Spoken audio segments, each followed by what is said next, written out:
The silence in their Manhattan penthouse was a living thing, thick and suffocating. Outside the city glittered a galaxy of promises they had conquered together. But inside the air was sharp with the scent of expensive cologne and betrayal. Chloe rested a hand on the gentle swell of her stomach, the 5-month proof of their shared future, and watched her husband Damien as he stared out the window. When he finally turned his eyes once her home were now the cold, sterile windows of a stranger's house. "It's over, Chloe," he said the words, smooth and practiced, utterly devoid of the love that had built this life. "Scarlett and I are together now. You need to leave." The world didn't just tilt. It shattered into a million icy shards. The words hung in the air, each one a perfectly polished stone thrown at the delicate glass of Chloe's world. "It's over.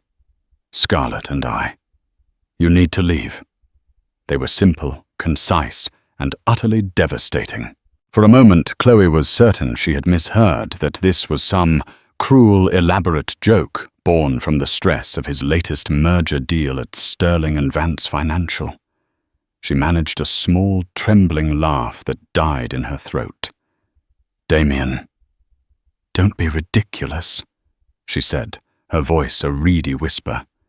She took a step towards him, her hand instinctively tightening over her bump, a protective gesture for the tiny life that was supposed to be their greatest joy. "We're having a baby. Our baby. We just picked out the color for the nursery last week." Whispering willow. Remember, Damien didn't even flinch. His face, usually so expressive and warm, was a mask of detached indifference. He was dressed in a bespoke charcoal suit, the fabric gleaming under the recessed lighting of their cavernous living room. He looked like the man on the cover of a business magazine, not the man who had held her hand through her morning sickness and whispered promises of a family against her hair. "The nursery can be painted over," he stated, his tone as flat as an earnings report. "Chloe, this isn't a negotiation. I've retained legal counsel. My lawyer, Mr. Abernathy, will be in touch with you tomorrow to discuss the terms of the separation. They are, I assure you, very generous." Generous. The word was a slap. As if their life, their love, their unborn child could be quantified and settled like a business transaction. The name Scarlett echoed in her mind.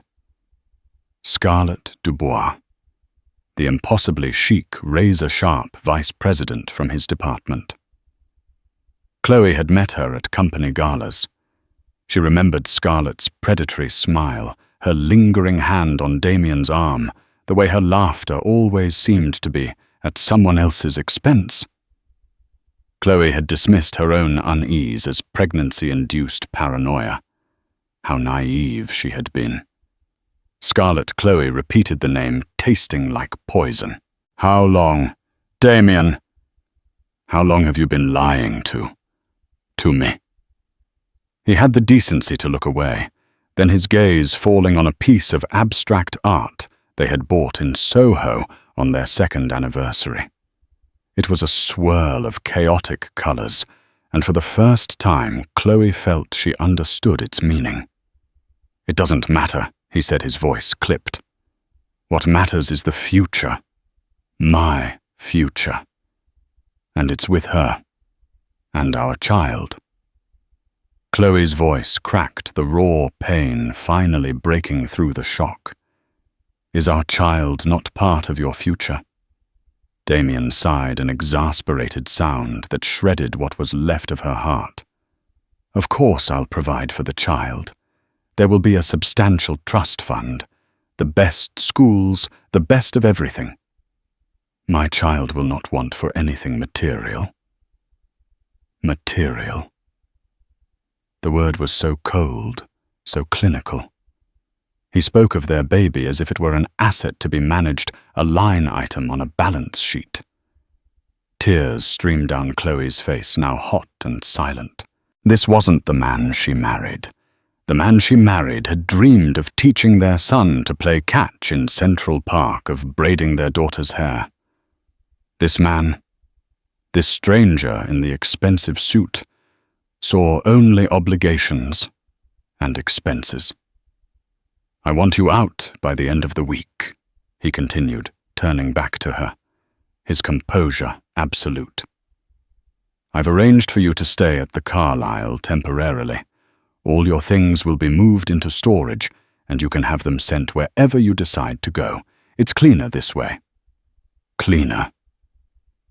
He was sanitizing his life, scrubbing away the inconvenient stains of a pregnant wife to make room for his shiny new model. The shock was beginning to recede, replaced by a wave of white-hot fury.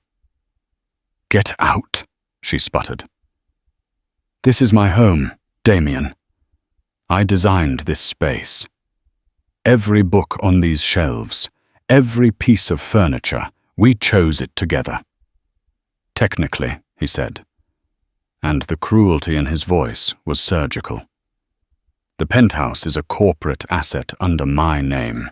You have no legal claim to it, just as you have no claim to the joint accounts which, as of this afternoon, have been frozen pending the divorce settlement. For your protection, of course." The floor seemed to drop away. Frozen. He had cut her off completely. She was an architect, but she'd put her burgeoning career on hold to support his managing their properties and their life so he could focus on his meteoric rise. Most of their assets were tied to his name, his career. He had planned this, every last detail. The doorbell chimed a melodious, jarring sound in the tense silence. Damien walked to the door and opened it. And there she was. Scarlett Dubois, draped in a blood-red dress that clung to her like a second skin. She smiled a triumphant, unapologetic smirk that made Chloe's blood run cold. "Is she still here?" Scarlett asked, her voice a low purr, as she glided into the apartment, her eyes sweeping over Chloe with disdain. She stopped beside Damien, possessively, linking her arm through his. "Darling, I thought you said this would be handled." The sight of them together, so comfortable and entitled in the heart of her home, finally broke Chloe. The fight drained out of her, replaced by a profound, crushing despair. She was no match for this. This was a corporate takeover, and she was the asset being liquidated. "I'll be gone by morning," Chloe whispered the words barely audible. She turned, unable to look at them any longer, and walked on numb legs towards the bedroom, the room where she and Damien had built their dreams. As she closed the door, she heard Scarlett's triumphant laugh echo down the hallway, the sound of her world ending.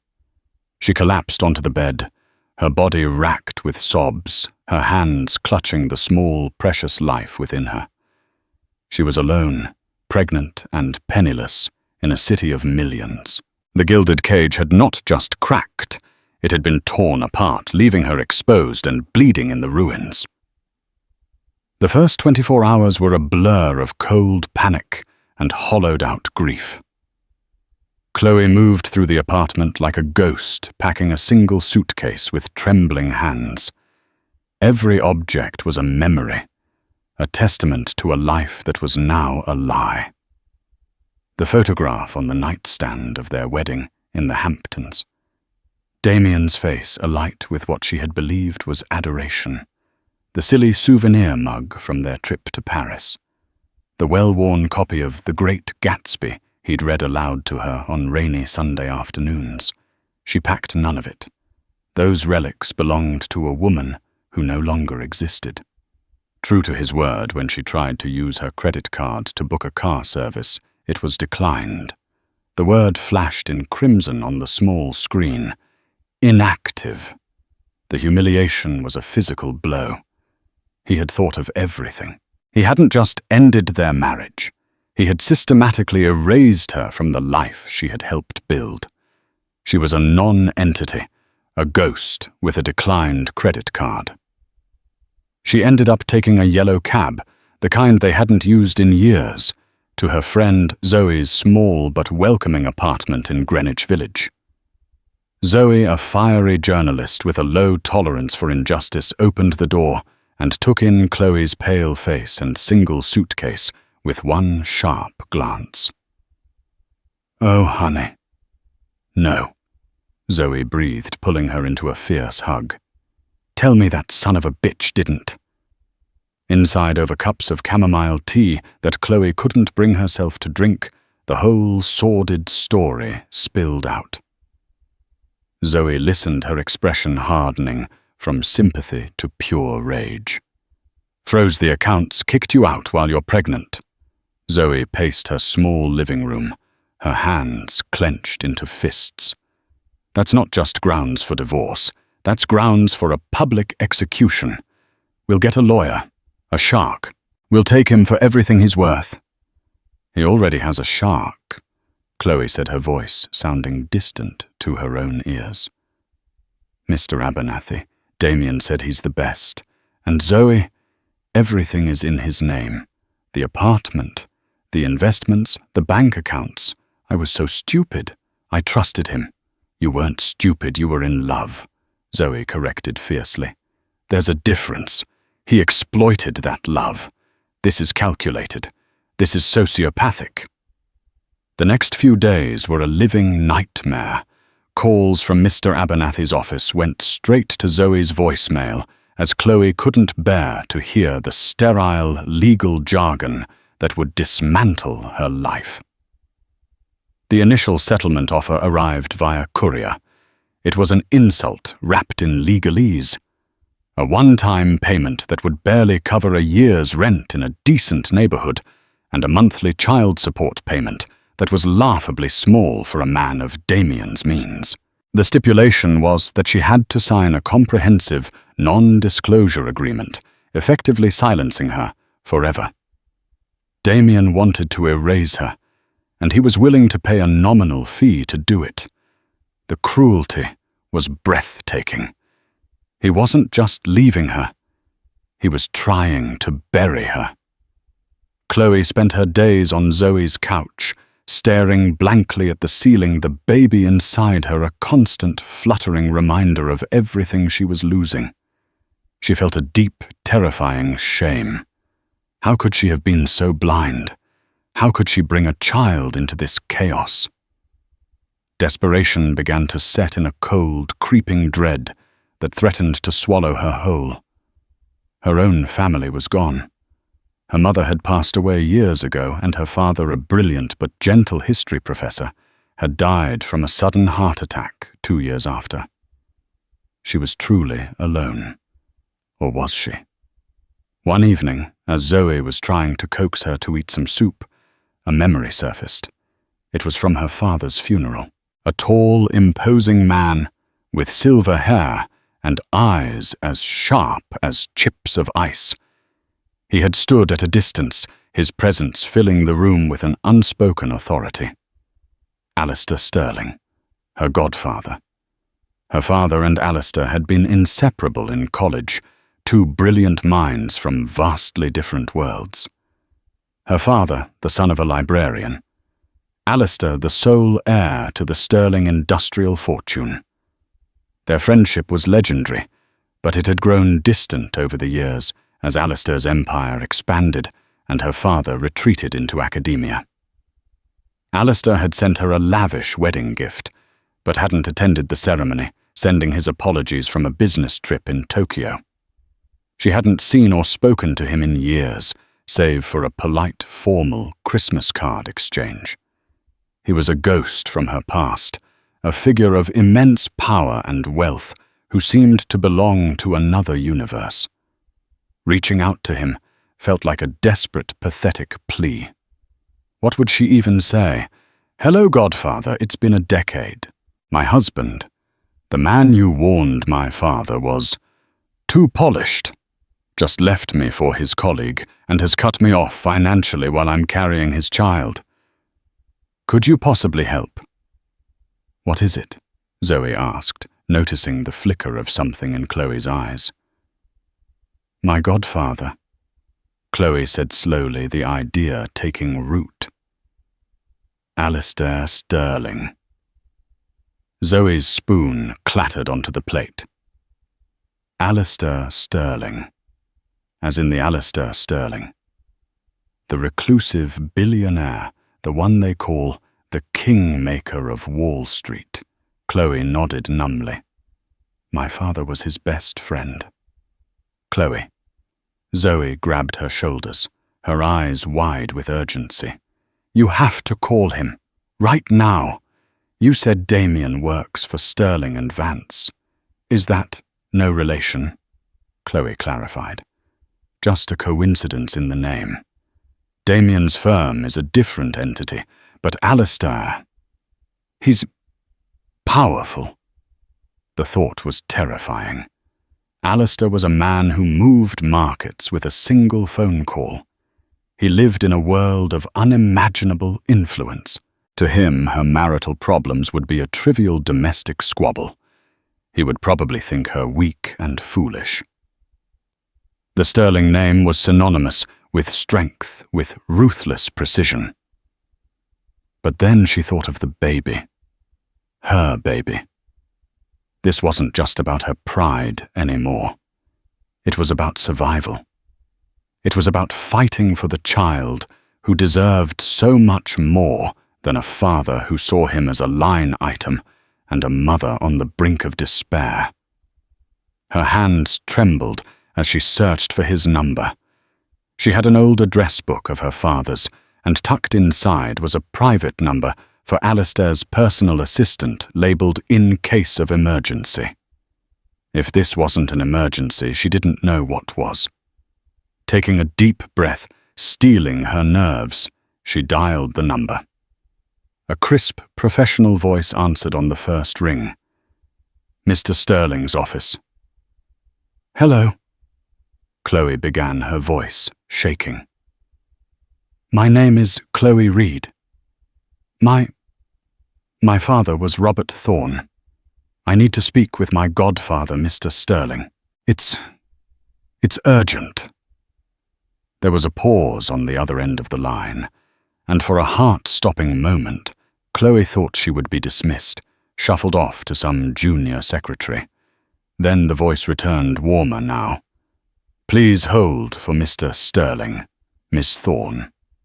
They had used her maiden name. He remembered. A sliver of hope, the first she'd felt in days, pierced through the suffocating darkness. After another moment of silence, a new voice came on the line.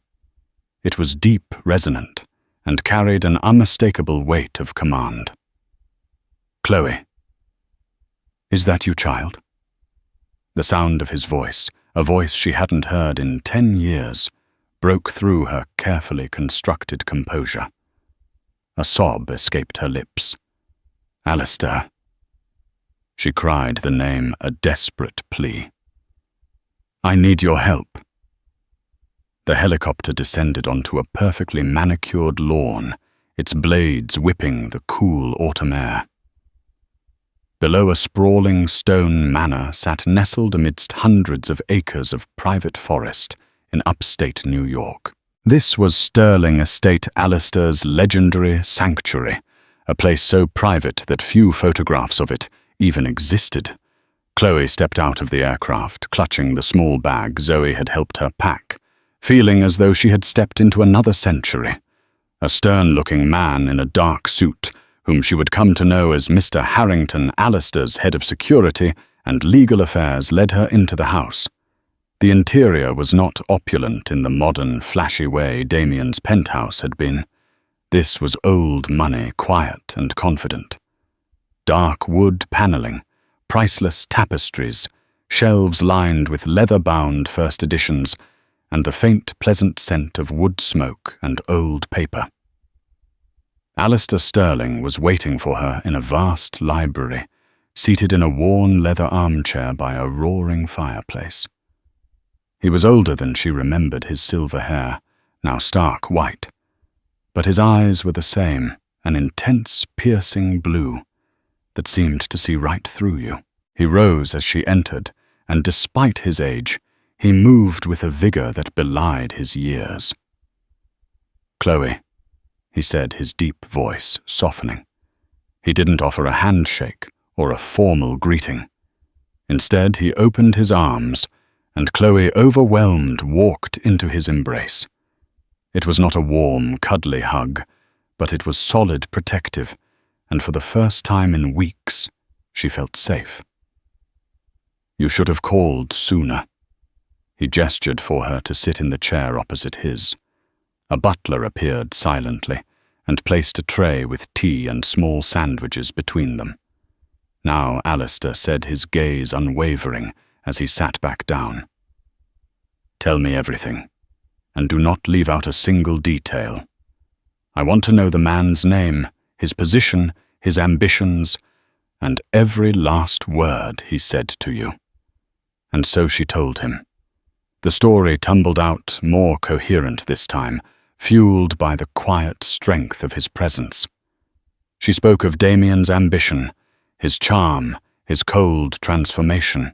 She described Scarlett, the public humiliation, the frozen bank accounts, the insulting settlement offer. She explained her own naivety, her shame, her fear for the baby. Through it all, Alistair listened without interruption. His face was unreadable, a stony mask, but she saw a muscle tighten in his jaw, and his blue eyes grew colder, harder. When she finished, the only sound in the room was the crackling of the fire. Alistair steepled his long fingers, his gaze fixed on a point in the middle distance. "Robert, your father never trusted him," Alistair said, his voice a low rumble. "He told me once that Damien Reed had a wolf's smile and a calculator for a heart. I warned him to advise you against the marriage, but Robert was too soft. He wanted his daughter to be happy, and you were blindingly in love." He looked at her then, and she saw a flicker of something that looked like regret. "I should have intervened. I let my friendship with your father fade." "A mistake I will not make with his daughter." He stood and walked over to a large, ornate desk. He pressed a button on an intercom. "Harrington, get in here." Mr. Harrington entered the room as silently as the butler had. "I want a complete workup on a Damien Reed Senior Vice President at Thorne and Associates, and a Scarlett Dubois, same company. I want to know everything. Financials, career history, personal associations, debts, vices. I want to know where they buy their coffee and who launders their shirts. I want every skeleton in their closets exhumed, polished, and presented to me by Friday." "Consider it done," Sir Harrington said, with a curt nod, and left. Alistair turned back to Chloe. "You will stay here. The East Wing will be prepared for you. My personal physician will see to you and the baby. You will want for nothing. Your only job is to rest and stay healthy." "My job," he said, a dangerous glint in his eye, "is to handle Mr. Reed." "What are you going to do?" Chloe asked, a tremor of both fear and anticipation in her voice. "There are two ways to deal with a pest child," Alistair explained, picking up a heavy crystal decanter of whiskey and pouring a small measure into a glass. "You can swat it, which is noisy and messy, or you can carefully dismantle its nest brick by brick until it has nowhere left to live. Then it simply disappears. I prefer the second method. It's quieter, more permanent, and infinitely more satisfying." He took a sip of his whiskey. "This Damien character has built his life on a foundation of ambition and image. He craves status power, the approval of his peers. We will not attack him directly. We will simply remove the pillars holding his world up one by one. His reputation, his career, his finances, and his new associate. Over the next few days, Sterling Estate became Chloe's sanctuary. She was given a beautiful suite of rooms overlooking a serene lake. She had long walks in the crisp autumn air, ate nourishing meals prepared by a private chef, and for the first time in months, she slept through the night. The constant gnawing anxiety began to recede, replaced by a tentative sense of hope. She saw little of Alistair, who was consumed by a flurry of quiet, intense activity. She would see him in his library, on the phone, his voice a low, commanding murmur. Mr. Harrington came and went, delivering thick files that Alistair would read with predatory focus. On Friday morning, Alistair summoned her back to the library.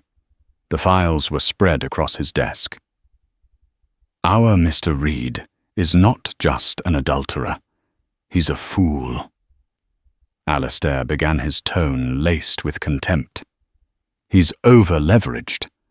He used his projected bonus to secure a private loan for a high-risk tech venture which is currently failing.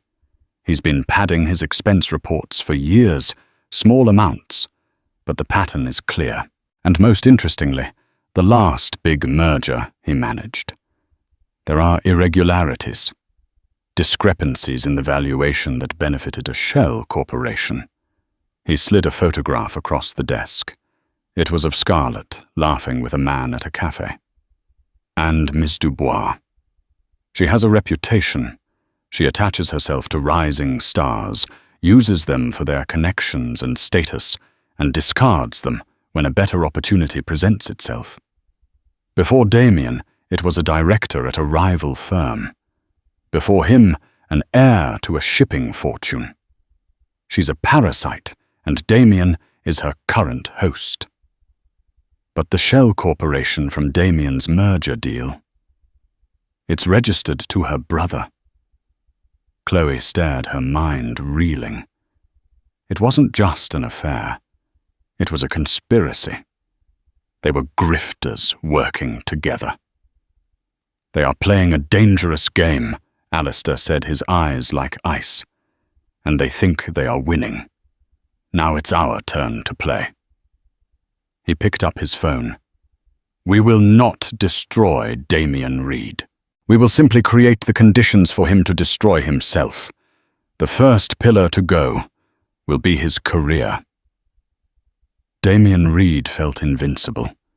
He and Scarlett were the new power couple at Thorne and Associates. With Chloe gone, a relic of his humbler past, his life felt streamlined, upgraded. He and Scarlett moved her things into the penthouse, her vibrant modern tastes quickly overwriting Chloe's quieter, more classic aesthetic. They hosted lavish dinner parties, their laughter echoing in the halls where Chloe's tears had fallen. Damien had what he had always wanted, a woman who was a partner in his ambition, not just a gentle soul who managed his home. Scarlett was a reflection of his own ruthless drive. His career was at its zenith. He was leading the acquisition of a promising new fintech company, a deal that would cement his reputation and guarantee him a staggering year-end bonus. He paraded Scarlett at corporate events, her presence on his arm, a clear signal of his new unapologetic power. He ignored the pitying or disapproving looks from some of the older colleagues who had been fond of Chloe. They were dinosaurs, he thought. They didn't understand the new rules of the game. The first crack in his perfect world appeared on a Tuesday morning. It was a small thing. A conference call with the board of the fintech company was abruptly postponed. No reason was given, just a curt email from their CEO citing an internal review. Damien was annoyed but not concerned. Corporate jitters were common in deals of this size. Then a few days later, a more unsettling event occurred. He was in a meeting with the firm's CFO, presenting his projected numbers for the acquisition. The CFO, a notoriously meticulous man named Peterson, peered at the documents over his glasses. "These valuations," Reed Peterson said slowly. "They seem optimistic." I'm getting some conflicting third-party analysis. Whispers of an inflated asset portfolio. Damien's smile tightened. My team did its due diligence, Peterson. The numbers are solid. Perhaps, Peterson said, non-committally. But the board is getting nervous. Someone on the acquisition target's side must be getting cold feet and leaking negative spin. Tighten it up, Reed. I don't like uncertainty. Damien left the meeting with a knot of unease in his stomach. Whispers. Uncertainty. These were not words he was accustomed to. He spent the rest of the day on the phone calling his contacts, trying to shore up the deal. But he was met with a strange coolness. People who had once taken his calls instantly were now suddenly in meetings. Emails went unanswered for hours. Scarlett, ever the pragmatist, was dismissive. It's just a rough patch, darling. She purred, massaging his shoulders as he stared out the penthouse window, the view no longer seeming so triumphant. You're the best deal maker they have. They need you. Just show them who's in charge. But the whispers grew louder. An anonymous email began circulating among the senior partners, raising questions about Damien's aggressive accounting practices on past deals. It was vague, containing no concrete proof, but it planted a seed of doubt. It was poison in the water supply. His paranoia began to fester. He snapped at his junior analysts, accusing them of leaking information. He started seeing rivals in every corner, imagining conspiracies to sabotage his deal. The pressure mounted, and the strain began to show. The easy charm that had defined him was replaced by a brittle defensive arrogance. The real blow came the following week. The firm announced a surprise audit of all major ongoing projects, with a specific focus on Damien's fintech acquisition.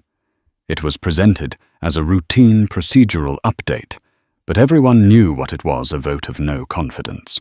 His authority was being publicly undermined. That night, he and Scarlett had a vicious argument. You need to control this, Damien. She hissed, her perfect composure finally cracking. You look weak. They're walking all over you. This isn't the man I signed up for. What do you want me to do? Scarlett. He shot back, his voice rising. Someone is actively working against me. This isn't just bad luck. It's a targeted attack. Then find out who it is and crush them, she demanded. This is our future, our money. Don't you dare let it slip away because you're too busy feeling sorry for yourself.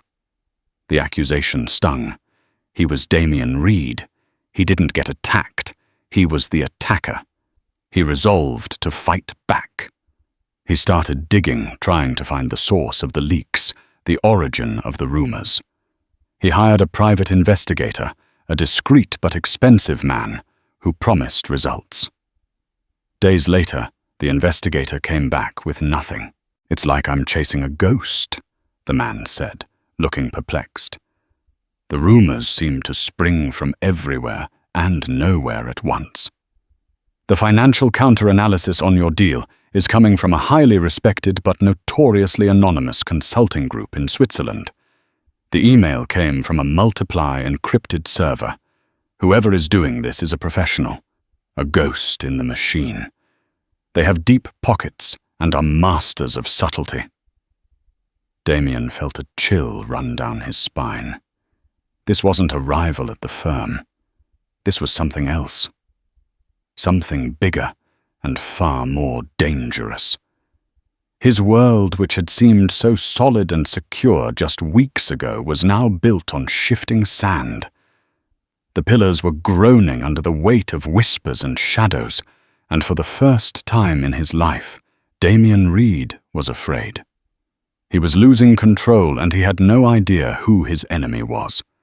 He never once considered the quiet, gentle wife he had discarded. He had already forgotten her, but somewhere in the quiet hills of upstate New York, her godfather had not. while Damien's world was slowly corroding, Chloe's was being meticulously rebuilt. The first few weeks at Sterling Estate were a gentle recovery.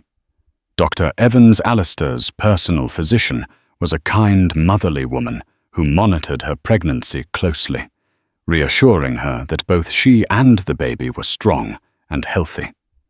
The initial shock and trauma began to fade, replaced by a quiet, growing resolve. Alistair, true to his word, insulated her from the ugliness of the divorce. He had engaged a legal team from one of New York's most prestigious family law firms. They were not the aggressive sharks Zoe had envisioned, but lions poised, powerful, and patient. They countered Mr. Abernathy's insulting offer with a calm, firm rejection and a simple statement: "We will await a more equitable proposal based on full financial disclosure." The message was clear. The days of bullying Chloe into submission were over. One afternoon, Alistair found her sketching in a notebook in the garden. She had been an architect, after all, and the instinct to create was returning. "What is that?" he asked, peering over her shoulder. "Just an idea," she said a little shyly. "A community center, a space with a library for children, workshops for adults, a green roof for everyone. A place that builds people up, not just houses them." Alistair studied the intricate drawings, a thoughtful expression on his face. "Your father once told me you had more talent in your little finger than half the celebrated architects in this city. He said you designed with your heart." The mention of her father brought a sad smile to her face. He was biased. He was rarely wrong, Alistair countered. He paused, then said, "My foundation has been looking to fund a new philanthropic project, a centerpiece for urban renewal in a neglected part of the Bronx. It needs a lead architect, someone with vision, someone who understands the importance of community." Chloe stared at him, her heart starting to beat faster. "Alistair, I haven't worked on a project in years. I'm not—" "You are Chloe Thorne," he interrupted, gently but firmly. "Daughter of Robert Thorne, and the best person for the job. We'll set up a studio for you here on the estate. You'll have a full team at your disposal, a blank check for resources. Create this, build it, not for me. For yourself it was a lifeline, but it was more than that. It was a purpose." For the first time since Damien had shattered her world, Chloe felt a spark of her old self ignite.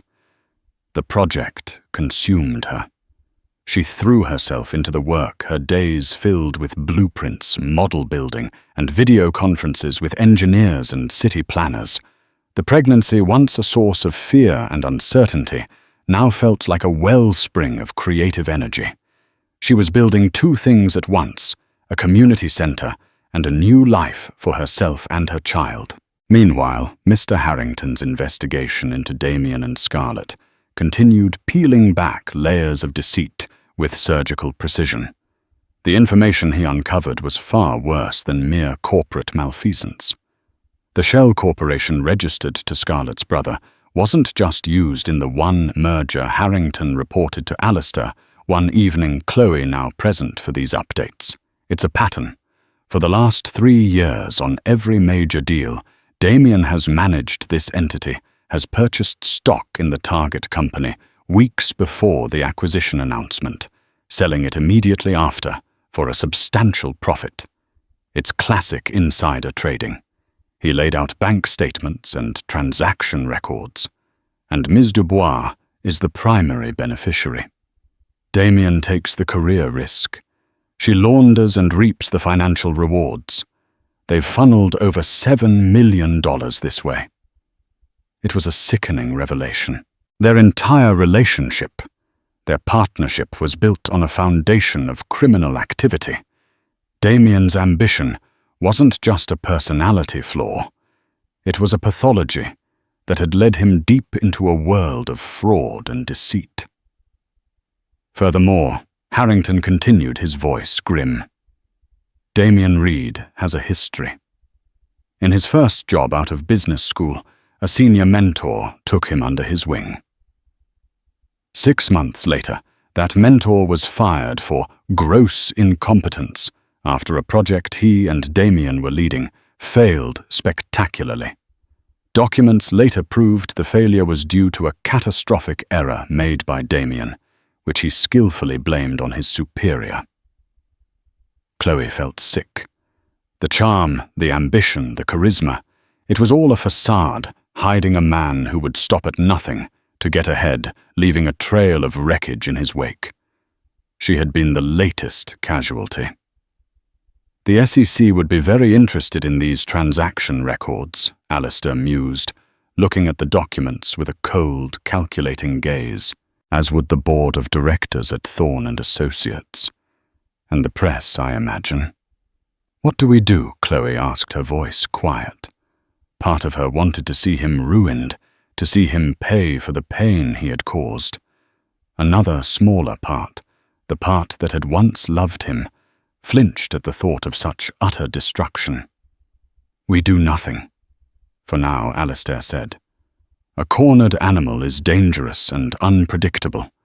A confident animal, however, will walk directly into a trap. Damien is currently hosting a major fundraising gala for the New York Arts Council. He and Ms. Dubois are the co-chairs. It's their grand debut as the city's newest power couple. They believe they have weathered the storm.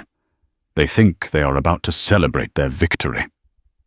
Alistair looked from the damning financial records to Chloe's architectural blueprints spread across the table. It seems a fitting venue for the final act, he said, a grim smile touching his lips. They want to be in the spotlight, so let's give them one. The grand ballroom of the Plaza Hotel was a glittering spectacle of New York's elite. Crystal chandeliers dripped light onto a sea of tuxedos and designer gowns. The air hummed with the sound of champagne flutes clinking polite laughter and the relentless murmur of networking. At the center of it all, standing on the dais, were Damien Reed and Scarlett Dubois. They were radiant. Damien, in a perfectly tailored Tom Ford tuxedo, projected an aura of effortless success. Scarlett was breathtaking in a shimmering silver gown, her neck adorned with a diamond necklace that caught the light with every turn of her head. They looked like royalty, the king and queen of their universe. The whispers that had plagued Damien's career seemed a distant memory. The fintech deal, while not yet closed, was back on track after he had made several costly concessions. Tonight was his coronation, his public declaration that he was untouchable. He raised a glass. To the arts, he began, his voice smooth and confident, broadcast through the room's sound system, and to building a future where creativity and commerce walk hand in hand. Scarlett and I are thrilled to... As he spoke, a quiet, coordinated series of events, set in motion by a single command from Alistair Sterling, began to unfold. Across the city, in the pre-dawn quiet of a newsroom, the business editor of the New York Times received an encrypted file from a trusted source. It contained meticulously documented evidence of insider trading, shell corporations, and financial fraud, all pointing directly at Damien Reed and Scarlett Dubois. The editor, recognizing the scoop of a lifetime, immediately put his best investigative team on it. The headline was already ready writing itself. Simultaneously, an identical file was delivered to the chairman of the board of Thorne and Associates at his private residence, along with a courtesy copy to the Enforcement Division of the Securities and Exchange Commission. Back in the ballroom, as Damien was finishing his speech to a round of applause, the first ripples of the coming tsunami began to spread. Several high-profile CEOs and investment bankers in the room discreetly checked their phones. Their expressions shifted from polite interest to shock. They began to murmur to one another, casting furtive, stunned glances towards the stage. Damien and Scarlett, basking in the applause, were oblivious. They stepped down from the dais, ready to receive the adulation of the crowd. But instead of fawning admirers, they were met with a strange, sudden coolness. People averted their eyes. Conversations stopped abruptly as they approached. A palpable tension filled the air. "What's going on?" Scarlett whispered to Damien, her perfect smile faltering. "Why is everyone looking at us like that?" Before Damien could answer, his own phone buzzed. It was the chairman of the board. Damien excused himself, forcing a casual smile. "Arthur, wonderful to hear from you. I trust you're enjoying the—" "Don't you Arthur me, you son of a bitch!" The voice on the other end snarled, thick with fury. "Have you seen the news alerts? The SEC has just opened a formal investigation. Insider trading. Fraud. My firm's name is being dragged through the mud. You are finished, Reed. Your access has been revoked. Security is escorting you out of the building first thing in the morning. Don't even bother showing up. You're fired." The line went dead. Damien stood frozen, the phone still pressed to his ear. The blood drained from his face. Fired. Investigated. Finished. The words hammered in his brain. He looked up and saw Scarlett talking to a rival executive, a man she had once dated. As she talked, she subtly, almost imperceptibly distanced herself from Damien's side, creating a few feet of physical space between them. The executive showed her something on his phone. Scarlett's eyes widened in horror. Her mask of cool sophistication shattered, replaced by raw panic. The murmuring in the room was now a roar. Everyone was on their phones reading the breaking news alerts that were lighting up screens across the ballroom. Wall Street rising star in SEC probe. Thorne & Associates VP accused of multi-million-dollar fraud scheme. Damien felt hundreds of pairs of eyes on him. They were no longer looks of admiration or envy, but of contempt, morbid curiosity, and schadenfreude. He was no longer the king. He was the spectacle. He was the carcass that the vultures were beginning to circle. He reached for Scarlett's arm, his last anchor in the storm. "Scarlett, we have to." She snatched her arm away as if his touch were toxic. Her face was a mask of cold fury. She spat her voice a venomous whisper for his ears only. "There is no we. You did this. Your sloppiness, your arrogance. You are a liability. I have my own career to think of." With that, she turned her back on him. In a masterful act of public theater, she walked directly over to the rival executive, placed a hand on his arm, and said in a voice loud enough for those nearby to hear, "Can you believe the audacity I feel so used? I had no idea what he was doing. The betrayal was so swift, so absolute, that it knocked the air from Damien's lungs. The woman for whom he had thrown away his marriage, his family had just cut him loose and thrown him to the wolves to save herself. The implosion was complete. In the space of 15 minutes, Damien Reed had lost his job, his reputation, his fortune, and his partner in crime. He stood alone in the center of the magnificent ballroom, a pariah in a tuxedo, the glittering chandeliers now seeming to mock him. He was a ghost haunting the scene of his own coronation, which had just become his execution. He finally understood. This wasn't bad luck. It was a demolition. And as he stumbled out of the ballroom into the cold night air, stripped of everything, he still had no idea whose hand had lit the fuse. 6 months later, the spring sunshine streamed through the large windows of Chloe's new office in the Bronx. From her desk, she could see the construction site below, a hive of activity. The steel skeleton of the Robert Thorne Community Center was rising from the ground, a tangible symbol of hope and renewal. Her hope, her renewal.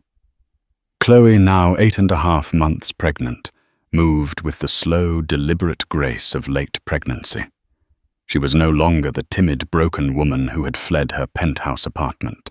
She was the lead architect of a multi-million-dollar project, a respected professional whose vision and quiet determination had earned her the admiration of her entire team.